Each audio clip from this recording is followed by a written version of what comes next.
Hello guys, welcome back to my channel. তো আজকে আমি তোমাদের সাথে শেয়ার করছি যে রেসিপিটা, সেটা পুরোপুরি একটি নিরামিষ আইটেম। তো স্পেশালি যারা নিরামিষ রান্না করো নিরামিষ দিনে, তো এই রেসিপিটা তোমরা একবার ট্রাই করতে পারো। তো আমিও তাই করেছিলাম, তাই জন্য তোমাদের সাথে শেয়ার করলাম আজকে। তো দেখো, এটা হচ্ছে সুগন্ধি গোবিন্দভোগ চাল।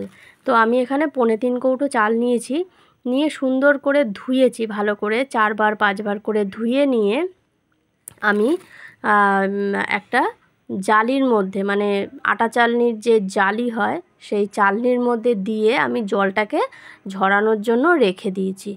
তো জলটা যতক্ষণ ঝরবে ততক্ষণ আমি অন্য কাজগুলো এগিয়ে নেব। তো এই দেখো, জল আমার ভালো করে ধুয়ে আমি চালটার মধ্যে জলটা ঢেলে দিয়ে ঝরিয়ে নিয়েছি। তো এখানে আমি নিয়েছি কাজু কিশমিশ, আর কিছুটা আদা আমার লাগবে, তাই জন্য আমি আদাটাকে শিলে ভালো করে বেটে নিয়েছি। তো জলটা ঝরে এরকম ঝরঝরে হয়ে গেছে। এরপরে আমি দেখো আদা বাটাটা দিয়ে দিলাম। আদা বাটাটা দিয়ে আমি এবারে দিচ্ছি ঘি। তো এর পরপর দেখতে থাকো। তারপরে আমি দিয়ে দিচ্ছি চিনি 2 চামচ পরিমাণ, তোমরা যেরকম মিষ্টি খাবে সেরকম দিতে পারো, সেটা তোমাদের উপরে। লবণ, স্বাদ মতন লবণ, আর একটু রঙের জন্য হলুদ। তো আমি ফুড কালার ইউজ করি না, আমি হলুদটাই দিই যতবার করি। এখানে সামান্য আমি কিছুটা সাদা তেল নিয়েছি আর কিছুটা ঘি নিয়েছি। তো নিয়ে ফার্স্টেই আমি করব কি, কাজু বাদাম আর হচ্ছে তোমার কিশমিশটাকে ভেজে নেব। তার মধ্যে দিয়ে দিলাম গোটা গরম মশলা, তেজপাতা আর একটা শুকনো লঙ্কা। তো এটাকে সুন্দর করে আমি একটু ভাজা ভাজা করে নেব।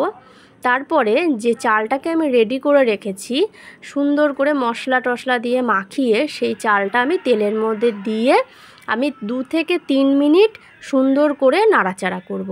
যখন চালটা একটু সাদাটে সাদাটে হয়ে আসবে, তখন আমি যে কৌটোয় মেপে, মানে যে মাপটা আমি চাল দিয়েছি, যেহেতু আমি বললাম যে 3.25 কৌটো আমি চাল দিয়েছি, তো সেই রকমই ডবল আমি জল দেবো।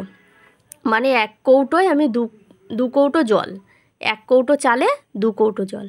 তো এরকম পর্যায়ে আমি ঢেকে দিয়েছি গ্যাসের ফ্লেমটা বাড়িয়ে। তো মাঝে মাঝে একটু দেখে নিতে হবে, তলা উপর করে একটু দিতে হবে যাতে তলায় না ধরে যায়।